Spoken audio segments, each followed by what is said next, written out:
when you go out drinking or clubbing, you get a lot of attention from men. And it's like, on one hand, you don't want the attention because you just want to have a good time with your friends. But on the other hand, you crave that attention because somehow that makes you feel good and that feeds into your identity and it makes you feel wanted and powerful. Hi my loves, welcome to the Brain and Beauty Club. I'm Kelly and on here we bring nuance back to womanhood.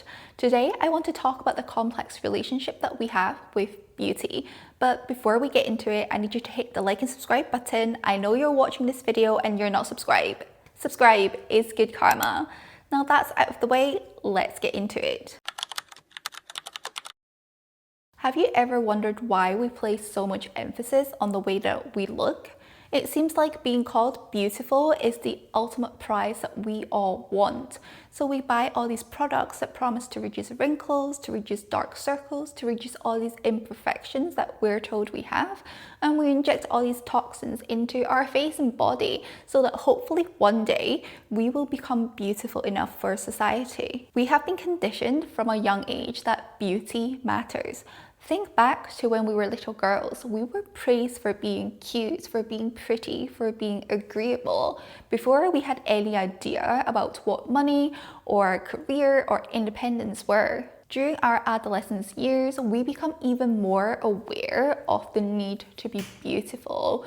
We experience for the first time the true power of beauty. It makes you feel seen, it makes you feel heard, and it makes you feel desirable. Magazines and now social media are constantly telling us what is considered beautiful and how to become more beautiful. We start to believe that beauty equals our identity, which equals power.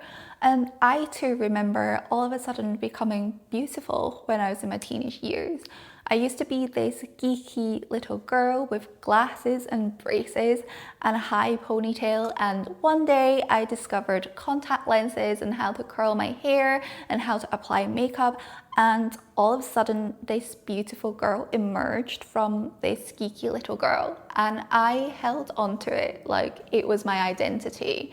It was like I went from invisible to visible overnight. I still remember the feeling of getting attention from men the first time in my life, and it was a very strange feeling because on one hand I didn't feel safe at all that I was getting these attention, but on the other hand it was very exciting. It almost kind of makes you feel alive because for the first time in my life I had that kind of attention and I felt like I mattered. And that feeling actually got worse as I entered my 20s, when I started dating properly and when I started going out drinking with my friends. And I think all the girls can relate is that when you go out drinking or clubbing, you get a lot of attention from men. And it's like, on one hand, you don't want the attention because you just want to have a good time with your friends. But on the other hand, you crave that attention because somehow that makes you feel good and that feeds into your identity and it makes you feel wanted and powerful. At the time, I thought that being pretty and fashionable was my entire personality. Every single time a man called me beautiful, I took it as a boost to my self-esteem and my self-confidence.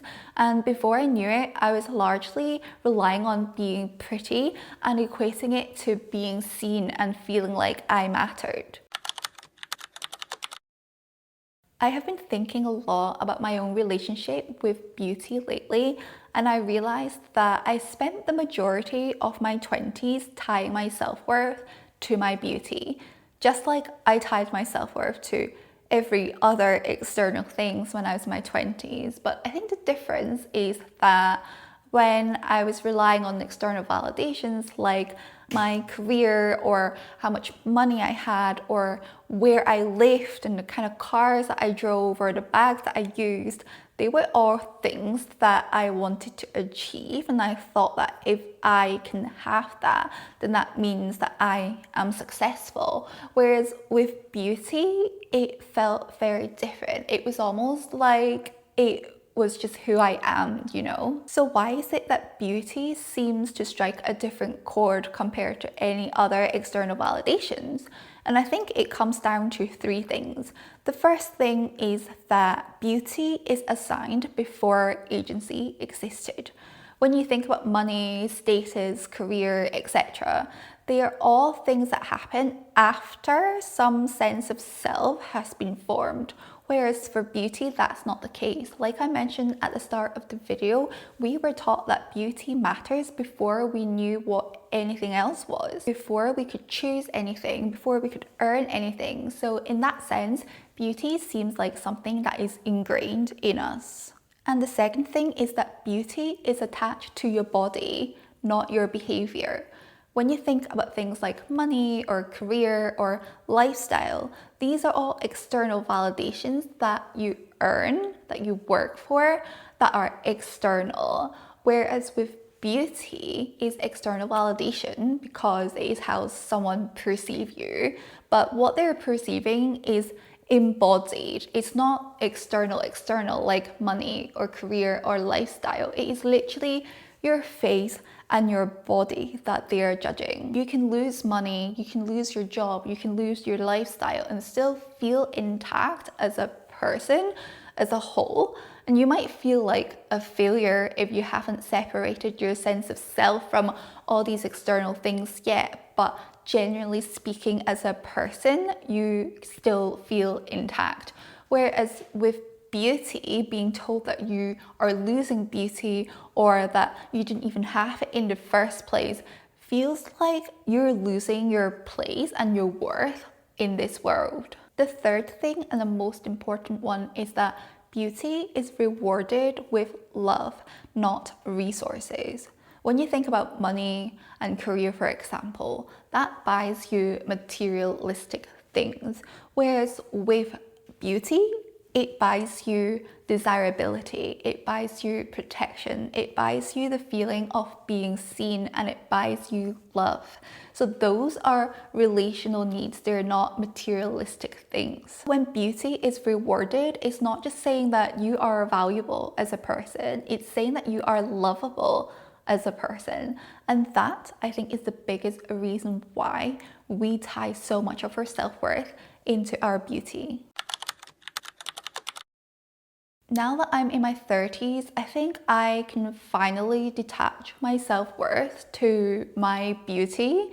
Maybe not fully, not 100%, and I don't know if I will ever get there, but mostly I am aware that my beauty doesn't define who I am as a person. And I think that as human beings, we are naturally drawn towards beauty. When you even think back to Stone Age time, for example, they discovered drawings and arts in caves. So naturally humans are into arts and beautiful things. So I don't think there's anything inherently wrong with that. However, the problem is when we attach all of our self-worth to beauty. When we see beauty as the thing that defines who we are and the things that gets to decide whether we are chosen or not, that is when it becomes unhealthy. And I wanted to have this conversation because I genuinely had zero awareness that I was tying so much of my self-worth to my beauty.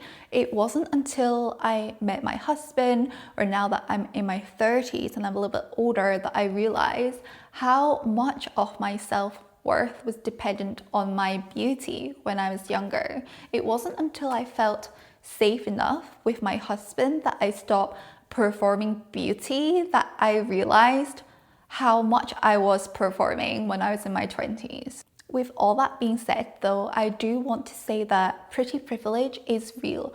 Being pretty or being perceived as beautiful does make life easier. It opens doors for you, but not at the expense of our self-worth. For us to finally be able to appreciate beauty, I think we must understand that we're more than just a pretty face, and we're more than just a beautiful thing to be looked at. And I mean that not just in an intellectual sense, not just that you understand that as a concept, but truly you integrate that idea into your body so that to your core, you understand that you're more than just a pretty face and you're more than just something beautiful to be looked at. And that's all I have for you today. Remember, softness is not about shrinking. It's about deciding what we give our energy to and creating an intentional life. You can be delicate in your presence and powerful in your mind. I will see you here next Wednesday. Bye.